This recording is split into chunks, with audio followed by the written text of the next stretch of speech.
I was in a special school yesterday in my constituency, and what I found out was very interesting and suggests a wider problem. They were involved in this SNA review process. They are given all these parent questionnaires that are quite, intrusive, that parents are asked to fill out to establish their need for an SNA. The parents fill out these forms, and then this is all meant to be taken into account in assessing, do they have sufficient SNAs, do they need extra SNAs, or are they going to have their allocation reduced? But in this case, because of an administrative error, it seems, the questionnaires were never passed on. Questionnaires weren't passed on, and the parents' consent form wasn't passed on.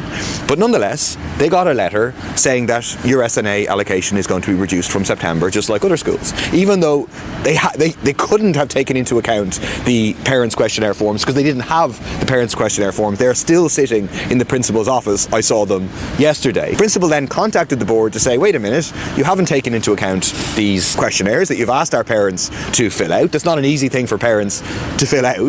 And then they said, oh, we don't actually need these questionnaires, even though they'd asked the parents to fill them out.